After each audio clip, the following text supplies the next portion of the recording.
ಗುತ್ತಿಗೆ ಪಡೆದಿರುವಂಥ ಕಂಪನಿಗೆ ಕೆ-ರೈಡ್ ಕಂಪನಿಯಿಂದ ಹಣ ಕೂಡ ಸಂದಾಯ ಆಗಿಲ್ಲ, ಸರಿಯಾಗಿ ರೆಸ್ಪಾನ್ಸ್ ಮಾಡಿಲ್ಲ.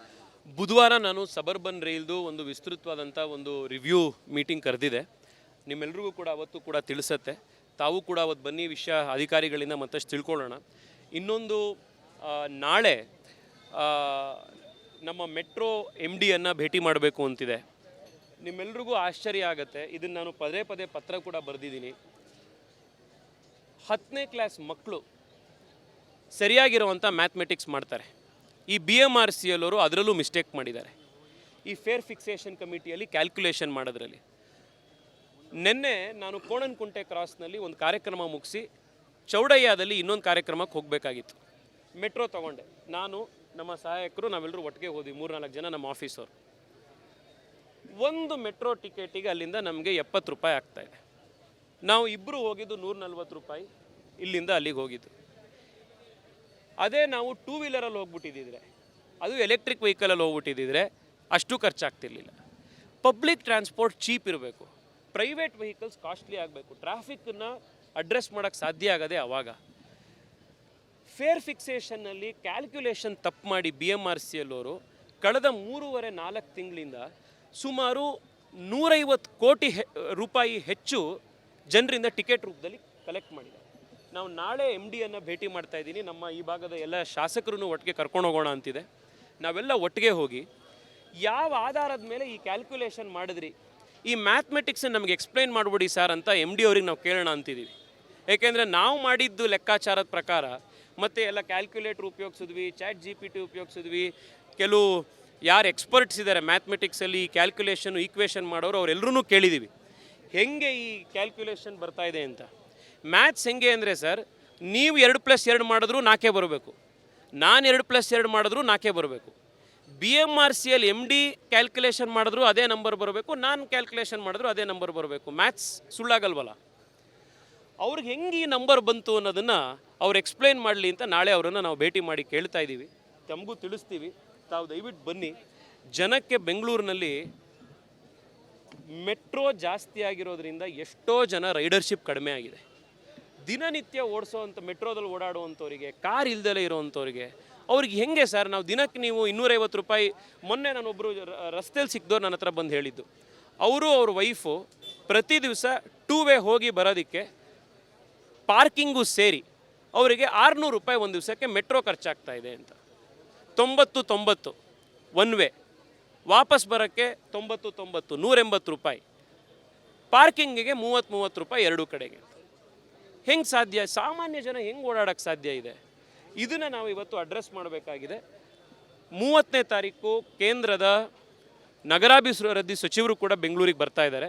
ಅವ್ರಿಗೂ ಕೂಡ ಈ ಫೇರ್ ಫಿಕ್ಸೇಷನ್ ಕಮಿಟಿಯಲ್ಲಿರುವಂಥ ಸಮಸ್ಯೆಗಳನ್ನು ಹೈಲೈಟ್ ಮಾಡಿ ಕಡಿಮೆ ಮಾಡಬೇಕು, ಇದನ್ನು ರಿವ್ಯೂ ಮಾಡಬೇಕು, ಪರಿಷ್ಕರಿಸಬೇಕು ಅನ್ನೋಂಥ ರಿಕ್ವೆಸ್ಟನ್ನು ತಿರ್ಗಾ ಅವ್ರಿಗೆ ಮಾಡ್ತಾ ಇದ್ದಾರೆ. ಯೋಜನೆ ನಿಂತಿದೆ ಸರ್. ಗುತ್ತಿಗೆ ಪಡೆದಿರುವಂಥ ಕಂಪನಿಗೆ ಕೆ-ರೈಡ್ ಕಂಪನಿಯಿಂದ ಹಣ ಕೂಡ ಸಂದಾಯ ಆಗಿಲ್ಲ, ಸರಿಯಾಗಿ ರೆಸ್ಪಾನ್ಸ್ ಮಾಡಿಲ್ಲ. ಬುಧವಾರ ನಾನು ಸಬರ್ಬನ್ ರೈಲ್ದು ಒಂದು ವಿಸ್ತೃತವಾದಂಥ ಒಂದು ರಿವ್ಯೂ ಮೀಟಿಂಗ್ ಕರೆದಿದೆ. ನಿಮ್ಮೆಲ್ರಿಗೂ ಕೂಡ ಅವತ್ತು ಕೂಡ ತಿಳಿಸತ್ತೆ. ತಾವು ಕೂಡ ಅವತ್ತು ಬನ್ನಿ, ವಿಷಯ ಅಧಿಕಾರಿಗಳಿಂದ ಮತ್ತಷ್ಟು ತಿಳ್ಕೊಳ್ಳೋಣ. ಇನ್ನೊಂದು ನಾಳೆ ನಮ್ಮ ಮೆಟ್ರೋ MD ಭೇಟಿ ಮಾಡಬೇಕು ಅಂತಿದೆ. ನಿಮ್ಮೆಲ್ರಿಗೂ ಆಶ್ಚರ್ಯ ಆಗುತ್ತೆ. ಇದನ್ನು ನಾನು ಪದೇ ಪದೇ ಪತ್ರ ಕೂಡ ಬರೆದಿದ್ದೀನಿ. 10ನೇ ಕ್ಲಾಸ್ ಮಕ್ಕಳು ಸರಿಯಾಗಿರುವಂಥ ಮ್ಯಾಥಮೆಟಿಕ್ಸ್ ಮಾಡ್ತಾರೆ. ಈ BMRCL ಅವರು ಅದರಲ್ಲೂ ಮಿಸ್ಟೇಕ್ ಮಾಡಿದ್ದಾರೆ. ಈ ಫೇರ್ ಫಿಕ್ಸೇಷನ್ ಕಮಿಟಿಯಲ್ಲಿ ಕ್ಯಾಲ್ಕುಲೇಷನ್ ಮಾಡೋದ್ರಲ್ಲಿ. ನಿನ್ನೆ ನಾನು ಕೋಣನಕುಂಟೆ ಕ್ರಾಸ್ನಲ್ಲಿ ಒಂದು ಕಾರ್ಯಕ್ರಮ ಮುಗಿಸಿ ಚೌಡಯ್ಯದಲ್ಲಿ ಇನ್ನೊಂದು ಕಾರ್ಯಕ್ರಮಕ್ಕೆ ಹೋಗಬೇಕಾಗಿತ್ತು. ಮೆಟ್ರೋ ತೊಗೊಂಡೆ. ನಾನು, ನಮ್ಮ ಸಹಾಯಕರು, ನಾವೆಲ್ಲರೂ ಒಟ್ಟಿಗೆ ಹೋದ್ವಿ, 3-4 ಜನ ನಮ್ಮ ಆಫೀಸರು. ಒಂದು ಮೆಟ್ರೋ ಟಿಕೆಟಿಗೆ ಅಲ್ಲಿಂದ ನಮಗೆ 70 ರೂಪಾಯಿ ಆಗ್ತಾಯಿದೆ. ನಾವು ಇಬ್ಬರು ಹೋಗಿದ್ದು 140 ರೂಪಾಯಿ, ಇಲ್ಲಿಂದ ಅಲ್ಲಿಗೆ ಹೋಗಿದ್ದು. ಅದೇ ನಾವು 2 ವೀಲರಲ್ಲಿ ಹೋಗ್ಬಿಟ್ಟಿದ್ದಿದ್ರೆ, ಅದು ಎಲೆಕ್ಟ್ರಿಕ್ ವೆಹಿಕಲಲ್ಲಿ ಹೋಗ್ಬಿಟ್ಟಿದ್ದಿದ್ರೆ ಅಷ್ಟು ಖರ್ಚಾಗ್ತಿರ್ಲಿಲ್ಲ. ಪಬ್ಲಿಕ್ ಟ್ರಾನ್ಸ್ಪೋರ್ಟ್ ಚೀಪ್ ಇರಬೇಕು, ಪ್ರೈವೇಟ್ ವೆಹಿಕಲ್ಸ್ ಕಾಸ್ಟ್ಲಿ ಆಗಬೇಕು, ಟ್ರಾಫಿಕ್ಕನ್ನು ಅಡ್ರೆಸ್ ಮಾಡೋಕ್ಕೆ ಸಾಧ್ಯ ಆಗದೆ ಆವಾಗ. ಫೇರ್ ಫಿಕ್ಸೇಷನ್ನಲ್ಲಿ ಕ್ಯಾಲ್ಕ್ಯುಲೇಷನ್ ತಪ್ಪು ಮಾಡಿ BMRCL ಅವರು ಕಳೆದ 3.5-4 ತಿಂಗಳಿಂದ ಸುಮಾರು 150 ಕೋಟಿ ರೂಪಾಯಿ ಹೆಚ್ಚು ಜನರಿಂದ ಟಿಕೆಟ್ ರೂಪದಲ್ಲಿ ಕಲೆಕ್ಟ್ ಮಾಡಿದ್ದಾರೆ. ನಾವು ನಾಳೆ MD ಭೇಟಿ ಮಾಡ್ತಾ ಇದ್ದೀನಿ. ನಮ್ಮ ಈ ಭಾಗದ ಎಲ್ಲ ಶಾಸಕರನ್ನು ಒಟ್ಟಿಗೆ ಕರ್ಕೊಂಡು ಹೋಗೋಣ ಅಂತಿದೆ. ನಾವೆಲ್ಲ ಒಟ್ಟಿಗೆ ಹೋಗಿ ಯಾವ ಆಧಾರದ ಮೇಲೆ ಈ ಕ್ಯಾಲ್ಕುಲೇಷನ್ ಮಾಡಿದ್ರಿ? ಈ ಮ್ಯಾಥಮೆಟಿಕ್ಸನ್ನು ನಮಗೆ ಎಕ್ಸ್ಪ್ಲೈನ್ ಮಾಡಿಬಿಡಿ ಸರ್ ಅಂತ ಎಮ್ ಡಿ ಅವ್ರಿಗೆ ನಾವು ಕೇಳೋಣ ಅಂತಿದ್ದೀವಿ. ಏಕೆಂದರೆ ನಾವು ಮಾಡಿದ್ದು ಲೆಕ್ಕಾಚಾರದ ಪ್ರಕಾರ ಮತ್ತು ಎಲ್ಲ ಕ್ಯಾಲ್ಕುಲೇಟ್ರ್ ಉಪಯೋಗಿಸಿದ್ವಿ, ChatGPT ಉಪಯೋಗಿಸಿದ್ವಿ, ಕೆಲವು ಯಾರು ಎಕ್ಸ್ಪರ್ಟ್ಸ್ ಇದ್ದಾರೆ ಮ್ಯಾಥಮೆಟಿಕ್ಸಲ್ಲಿ ಕ್ಯಾಲ್ಕುಲೇಷನ್ ಈಕ್ವೇಷನ್ ಮಾಡೋರು ಅವರೆಲ್ಲರೂ ಕೇಳಿದ್ದೀವಿ ಹೆಂಗೆ ಈ ಕ್ಯಾಲ್ಕುಲೇಷನ್ ಬರ್ತಾ ಇದೆ ಅಂತ. ಮ್ಯಾಥ್ಸ್ ಹೆಂಗೆ ಅಂದರೆ ಸರ್, ನೀವು 2+2 ಮಾಡಿದ್ರೂ 4 ಬರಬೇಕು, ನಾನು 2+2 ಮಾಡಿದ್ರೂ 4 ಬರಬೇಕು. BMRCಯಲ್ಲಿ MD ಕ್ಯಾಲ್ಕುಲೇಷನ್ ಮಾಡಿದ್ರೂ ಅದೇ ನಂಬರ್ ಬರಬೇಕು, ನಾನು ಕ್ಯಾಲ್ಕುಲೇಷನ್ ಮಾಡಿದ್ರೂ ಅದೇ ನಂಬರ್ ಬರಬೇಕು. ಮ್ಯಾಥ್ಸ್ ಸುಳ್ಳಾಗಲ್ವಲ್ಲ? ಅವ್ರಿಗೆ ಹೆಂಗೆ ಈ ನಂಬರ್ ಬಂತು ಅನ್ನೋದನ್ನು ಅವ್ರು ಎಕ್ಸ್ಪ್ಲೈನ್ ಮಾಡಲಿ ಅಂತ ನಾಳೆ ಅವರನ್ನು ನಾವು ಭೇಟಿ ಮಾಡಿ ಕೇಳ್ತಾ ಇದ್ದೀವಿ. ತಮಗೂ ತಿಳಿಸ್ತೀವಿ, ತಾವು ದಯವಿಟ್ಟು ಬನ್ನಿ. ಜನಕ್ಕೆ ಬೆಂಗಳೂರಿನಲ್ಲಿ ಮೆಟ್ರೋ ಜಾಸ್ತಿ ಆಗಿರೋದ್ರಿಂದ ಎಷ್ಟೋ ಜನ ರೈಡರ್ಶಿಪ್ ಕಡಿಮೆ ಆಗಿದೆ. ದಿನನಿತ್ಯ ಓಡಿಸೋವಂಥ ಮೆಟ್ರೋದಲ್ಲಿ ಓಡಾಡುವಂಥವ್ರಿಗೆ, ಕಾರ್ ಇಲ್ದಲೇ ಇರೋವಂಥವ್ರಿಗೆ ಅವ್ರಿಗೆ ಹೆಂಗೆ ಸರ್ ನಾವು ದಿನಕ್ಕೆ ನೀವು 250 ರೂಪಾಯಿ? ಮೊನ್ನೆ ನಾನೊಬ್ಬರು ರಸ್ತೆಯಲ್ಲಿ ಸಿಕ್ದವ್ರು ನನ್ನ ಹತ್ರ ಬಂದು ಹೇಳಿದ್ದು, ಅವರು ಅವ್ರ ವೈಫು ಪ್ರತಿ ದಿವಸ 2 ವೇ ಹೋಗಿ ಬರೋದಕ್ಕೆ ಪಾರ್ಕಿಂಗು ಸೇರಿ ಅವರಿಗೆ 600 ರೂಪಾಯಿ ಒಂದು ದಿವಸಕ್ಕೆ ಮೆಟ್ರೋ ಖರ್ಚಾಗ್ತಾ ಇದೆ ಅಂತ.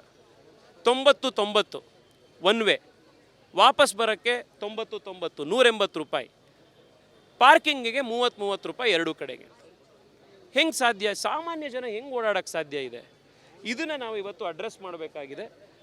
30ನೇ ತಾರೀಕು ಕೇಂದ್ರದ ನಗರಾಭಿವೃದ್ಧಿ ಸಚಿವರು ಕೂಡ ಬೆಂಗಳೂರಿಗೆ ಬರ್ತಾ ಇದ್ದಾರೆ.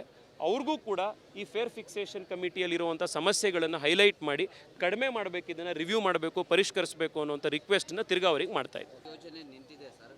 ಗುತ್ತಿಗೆ ಪಡೆದಿರುವಂಥ ಕಂಪನಿಗೆ ಕೇರೈಡ್ ಕಂಪನಿಯಿಂದ ಹಣ ಕೂಡ ಸಂದಾಯ ಆಗಿಲ್ಲ, ಸರಿಯಾಗಿ ರೆಸ್ಪಾನ್ಸ್ ಮಾಡಿಲ್ಲ. ಬುಧವಾರ ನಾನು ಸಬರ್ಬನ್ ರೈಲ್ದು ಒಂದು ವಿಸ್ತೃತವಾದಂಥ ಒಂದು ರಿವ್ಯೂ ಮೀಟಿಂಗ್ ಕರೆದಿದೆ. ನಿಮ್ಮೆಲ್ರಿಗೂ ಕೂಡ ಅವತ್ತು ಕೂಡ ತಿಳಿಸತ್ತೆ. ತಾವು ಕೂಡ ಅವತ್ತು ಬನ್ನಿ, ವಿಷಯ ಅಧಿಕಾರಿಗಳಿಂದ ಮತ್ತಷ್ಟು ತಿಳ್ಕೊಳ್ಳೋಣ. ಇನ್ನೊಂದು ನಾಳೆ ನಮ್ಮ ಮೆಟ್ರೋ MD ಭೇಟಿ ಮಾಡಬೇಕು ಅಂತಿದೆ. ನಿಮ್ಮೆಲ್ರಿಗೂ ಆಶ್ಚರ್ಯ ಆಗುತ್ತೆ, ಇದನ್ನು ನಾನು ಪದೇ ಪತ್ರ ಕೂಡ ಬರೆದಿದ್ದೀನಿ. 10ನೇ ಕ್ಲಾಸ್ ಮಕ್ಕಳು ಸರಿಯಾಗಿರುವಂಥ ಮ್ಯಾಥಮೆಟಿಕ್ಸ್ ಮಾಡ್ತಾರೆ. ಈ BMRCಯಲ್ಲವರು ಅದರಲ್ಲೂ ಮಿಸ್ಟೇಕ್ ಮಾಡಿದ್ದಾರೆ. ಈ ಫೇರ್ ಫಿಕ್ಸೇಷನ್ ಕಮಿಟಿಯಲ್ಲಿ ಕ್ಯಾಲ್ಕುಲೇಷನ್ ಮಾಡೋದ್ರಲ್ಲಿ. ನಿನ್ನೆ ನಾನು ಕೋಣನಕುಂಟೆ ಕ್ರಾಸ್ನಲ್ಲಿ ಒಂದು ಕಾರ್ಯಕ್ರಮ ಮುಗಿಸಿ ಚೌಡಯ್ಯದಲ್ಲಿ ಇನ್ನೊಂದು ಕಾರ್ಯಕ್ರಮಕ್ಕೆ ಹೋಗಬೇಕಾಗಿತ್ತು. ಮೆಟ್ರೋ ತೊಗೊಂಡೆ, ನಾನು ನಮ್ಮ ಸಹಾಯಕರು ನಾವೆಲ್ಲರೂ ಒಟ್ಟಿಗೆ ಹೋದ್ವಿ, 3-4 ಜನ ನಮ್ಮ ಆಫೀಸರು. ಒಂದು ಮೆಟ್ರೋ ಟಿಕೆಟಿಗೆ ಅಲ್ಲಿಂದ ನಮಗೆ 70 ರೂಪಾಯಿ ಆಗ್ತಾಯಿದೆ. ನಾವು ಇಬ್ಬರು ಹೋಗಿದ್ದು 140 ರೂಪಾಯಿ, ಇಲ್ಲಿಂದ ಅಲ್ಲಿಗೆ ಹೋಗಿದ್ದು. ಅದೇ ನಾವು 2 ವೀಲರಲ್ಲಿ ಹೋಗ್ಬಿಟ್ಟಿದ್ದಿದ್ರೆ, ಅದು ಎಲೆಕ್ಟ್ರಿಕ್ ವೆಹಿಕಲಲ್ಲಿ ಹೋಗ್ಬಿಟ್ಟಿದ್ದಿದ್ರೆ ಅಷ್ಟು ಖರ್ಚಾಗ್ತಿರ್ಲಿಲ್ಲ. ಪಬ್ಲಿಕ್ ಟ್ರಾನ್ಸ್ಪೋರ್ಟ್ ಚೀಪ್ ಇರಬೇಕು, ಪ್ರೈವೇಟ್ ವೆಹಿಕಲ್ಸ್ ಕಾಸ್ಟ್ಲಿ ಆಗಬೇಕು, ಟ್ರಾಫಿಕ್ಕನ್ನು ಅಡ್ರೆಸ್ ಮಾಡೋಕ್ಕೆ ಸಾಧ್ಯ ಆಗದೆ ಆವಾಗ. ಫೇರ್ ಫಿಕ್ಸೇಷನ್ನಲ್ಲಿ ಕ್ಯಾಲ್ಕುಲೇಷನ್ ತಪ್ಪು ಮಾಡಿ BMRCಯಲ್ಲವರು ಕಳೆದ 3.5-4 ತಿಂಗಳಿಂದ ಸುಮಾರು 150 ಕೋಟಿ ರೂಪಾಯಿ ಹೆಚ್ಚು ಜನರಿಂದ ಟಿಕೆಟ್ ರೂಪದಲ್ಲಿ ಕಲೆಕ್ಟ್ ಮಾಡಿದ್ದಾರೆ. ನಾವು ನಾಳೆ MD ಭೇಟಿ ಮಾಡ್ತಾ ಇದ್ದೀನಿ. ನಮ್ಮ ಈ ಭಾಗದ ಎಲ್ಲ ಶಾಸಕರನ್ನು ಒಟ್ಟಿಗೆ ಕರ್ಕೊಂಡು ಹೋಗೋಣ ಅಂತಿದೆ. ನಾವೆಲ್ಲ ಒಟ್ಟಿಗೆ ಹೋಗಿ ಯಾವ ಆಧಾರದ ಮೇಲೆ ಈ ಕ್ಯಾಲ್ಕುಲೇಷನ್ ಮಾಡಿದ್ರಿ?